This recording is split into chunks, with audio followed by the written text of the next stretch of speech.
history of coaching had your level of work ethic? I mean, you hear so many guys tell stories about your work ethic. Yeah. What was really your work ethic like, and for how long did you stay disciplined? Well, I mean, every day. I mean, since for 20 years. I mean, it was an everyday process, and trying to figure out strengths and weaknesses. For example, jumping ability. Man, my vertical was a 40, wasn't a 46 or a 45. My hands are big, but they're not massive. Right? So you got to figure out ways to strengthen them so your hands are strong enough to be able to palm a ball and do the things that you need to do. Quickness, I was quick, but not insanely quick. I was fast, but not ridiculously fast. Right? So I had to rely on skill a lot more. I had to rely on angles a lot more. I had to study the game a lot more.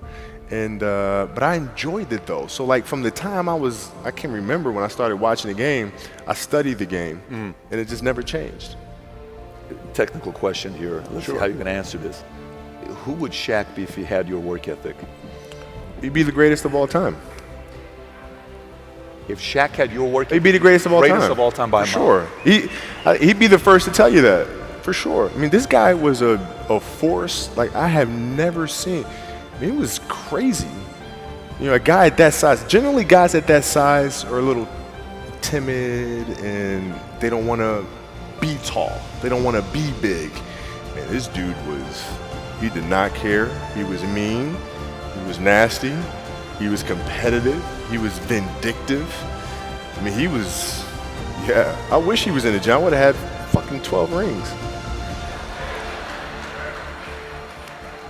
If you had the work ethic. My God, yeah. We ain't be close. Wow. And let me ask you this question. And by the way, I'm not asking this question to create feud between you and him. I don't care, bro. Listen, me and Shaq sit down all the time, and I say, dude, if your lazy ass was in shape. I hear you saying all the time, and he takes it. I tell him all the time. I'm asking this question for a different reason. I'm asking this question because, look, we've grown as a company extremely fast. We went from one office with 66 agents to 10,900 offices, 10,900 agents in 49 states, and we're the fastest growing insurance company now. But I say it for one reason. And by the way, this message is directed to a lot of you, so hear me out very simply.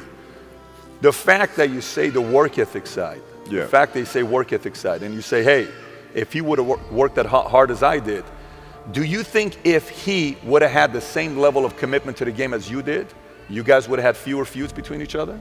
Yeah, because I don't deal with people that don't commit at that level, but then act as if they do.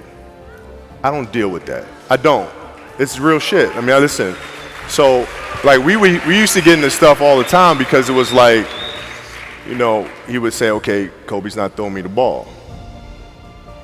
And, media would take it and run with it and all sorts of stuff. And I'm like, well, bruh, if you were in shape, by the time I run down on a fast break and run back and then run down, you're still coming down the first time, bruh. Like, what the hell do you want me to do? Right? So a lot of our contention came from that. And even though he was older, you were still confronting him. You didn't care. Oh, I didn't care, man. From listen, day one, bro. From day one. I knew for sure, Rick Fox, my teammates, they all thought I was absolutely crazy the day me and Shaq got in a fist fight. After that day, they were like, okay, Kobe, you're certifiable. Fist fight. Oh, yeah. Fist fight. I'm not backing down. Listen, either you're going to whoop my ass or we're going to have a night. But, ain't no way.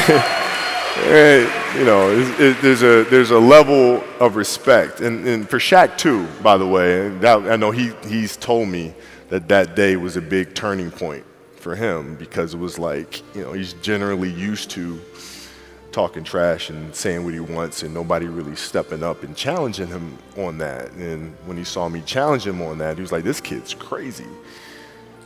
All right, I can win with that, And so that was kind of the beginning of our relationship, I think. That's probably never happened to him. That's probably not something that's common to him. No, I mean, he's also 7 feet tall since he was 3 years old or something, right? This is all coming back to me right now. There's also a game in Phoenix. My first year we were playing, and he kept posting up. but they kept fouling him, so he kept going to the free throw line and kept missing them. And so he throw the ball out to me. I'm not throwing that shit back in there, right? So I kept shooting him, right? So we get in the timeout, and he's like, hey, I'm open. I'm like, okay. And so we go out, and same thing. Hey, I'm open. Okay. There you go. Come back in. Hey, dude, you got to throw me the ball. I said, man, fuck that. Get it off the rebound if I miss, bro. You told him this. First year. 18 years old, man. 18 years old. And I must have been out of my damn mind. So, did you have guys you went to outside of the players? Like when you're coming to figure out a way to improve your game. We had Billy Bean here a couple days ago, and I don't know if you know who Billy Bean is. If you've seen the movie Moneyball, he's the guy, Billy Bean. Of course. So he talked a lot about predictive analytics. He talked about the fact that the year Moneyball came out, the year prior to that, they paid players and looked at on-base percentage as 8 stat. And the year Moneyball came out, all the scouts started making on-base percentage number 1, what they recruited for, right? Did you have ways to improve your game by looking at data, looking at conditioning? What were some of the factors you looked at on how to improve your game season after season? The game itself it's a complicated answer. So there are very tactical things in terms of footwork and geometry of the court. So you're looking at the court and looking at the 45-degree angles that the court is shaped in and how it needs to operate. That's one component to it. So looking at spots on the floor where you can increase your efficiency, right? You can be on the wing, but there's a certain spot on the wing that improves your angle to drive to the basket, right? So that sort of stuff. Footwork of the opposition, looking at the emotion of the opposition, their tendencies, their weaknesses, and all that stuff. Understanding the momentum of the game, how to create momentum shifts, where momentum shifts come from, all this sort of stuff. And then studying outside of that, right? Looking at different industries, looking at conductors, looking at writers, looking at actors and how they get into character, and then how do they keep themselves in that mental space. So looking at different industries, looking at nature itself, and learning from that and how you can incorporate that into the game. Man, there's a lot of studying. What's your process for making a decision? Do you have a flow how you go through making a decision? Depends on the decision. Depends on the decision. If we're talking about a basketball decision where you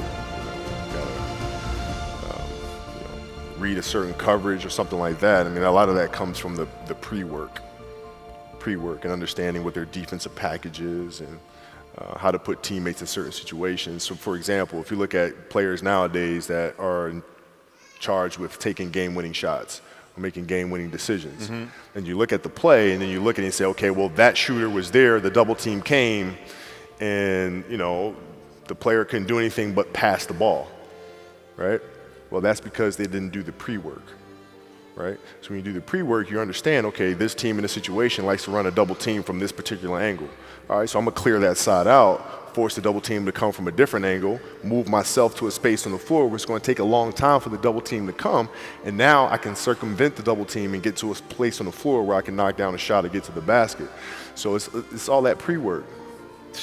The decision, when I say decision, if you're looking at somebody that you're sizing up, or if you're looking at somebody to go into business with, or if you're looking at a big investments you got to make, what is the decision-making process there? Do you call? Is there first you do your own research? You take this much time. You call an advisor. Is there a system you follow? It's pretty simple for me. It's do you understand the business?